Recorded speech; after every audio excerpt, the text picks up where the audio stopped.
This video is going to reveal an important lesson taught by Johnson Controls, Inc. through the lens of FastGraphs, the fundamental analyzer software tool. We're going to start out by looking at Johnson Controls from calendar year 1992 to the end of fiscal year 2007, or just before the Great Recession hit. And what you see here is a quintessential example of a true growth stock. The orange line plots earnings per share, and you can see earnings have consistently grown year after year after year at a compounded rate of 16.7% per annum.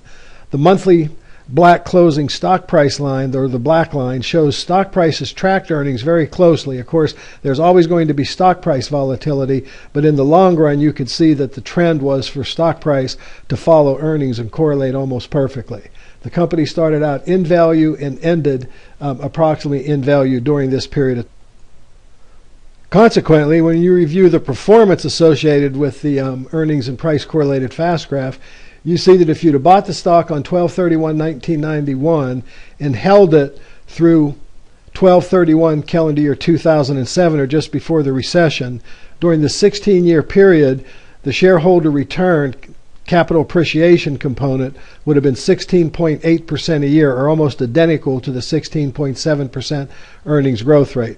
Additionally, this company had a great record of raising dividends. I want you to notice by looking at the dividend column here, due to rounding, it shows that some of the dividends remained the same, but you can see here that Johnson Controls actually increased their dividend every year and threw off a cumulative $112,000 worth of dividends on an original $100,000 investment. This drove the rate of return up to 17.5%. Up to this point, we have an example of a quintessential example, really, of a pure, consistent earnings generator and growth stock, and a stock price and performance that tracks it.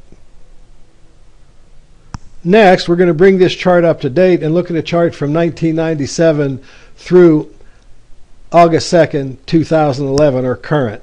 And what you see here is, of course, the original chart that we showed a moment ago, where earnings, grew very nicely up till the recession came. And one of the advantages of FastGraph Fundamental Analyzer software tool is the ability for the user to be able to draw dots and actually put in data where they buy a stock. So we're going to hypothetically assume that this user bought 400 shares on March 2nd, 2005 at $19 a share when the stock looked undervalued. The price rose rather dramatically, and by June of 2006, it had risen to $29 a share and appeared to be slightly overvalued, and it was sold.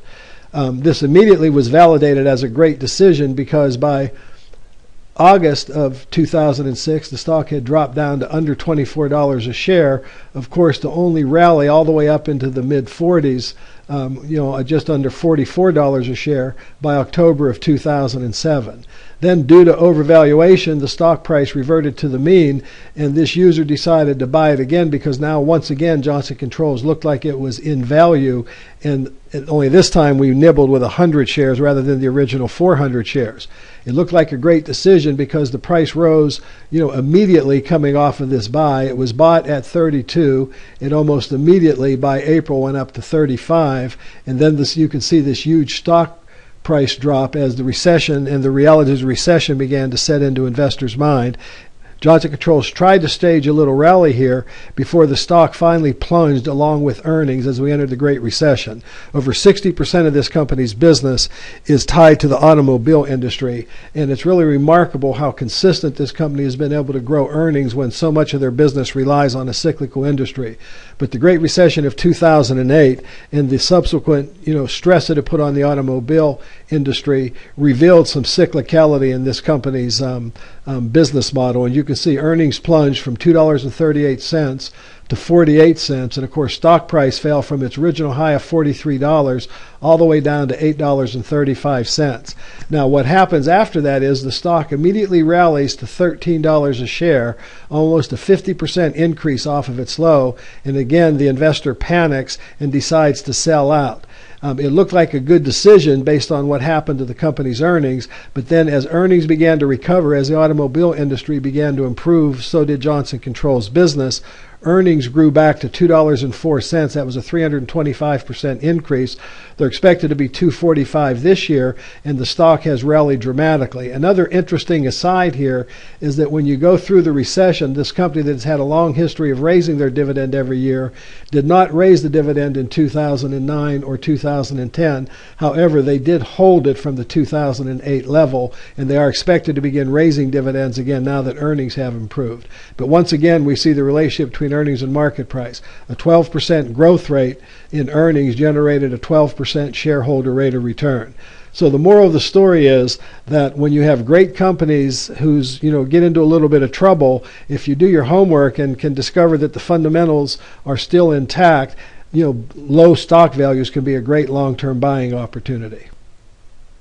At least this was the lesson that Johnson Controls in its historical record through the Great Recession can teach us.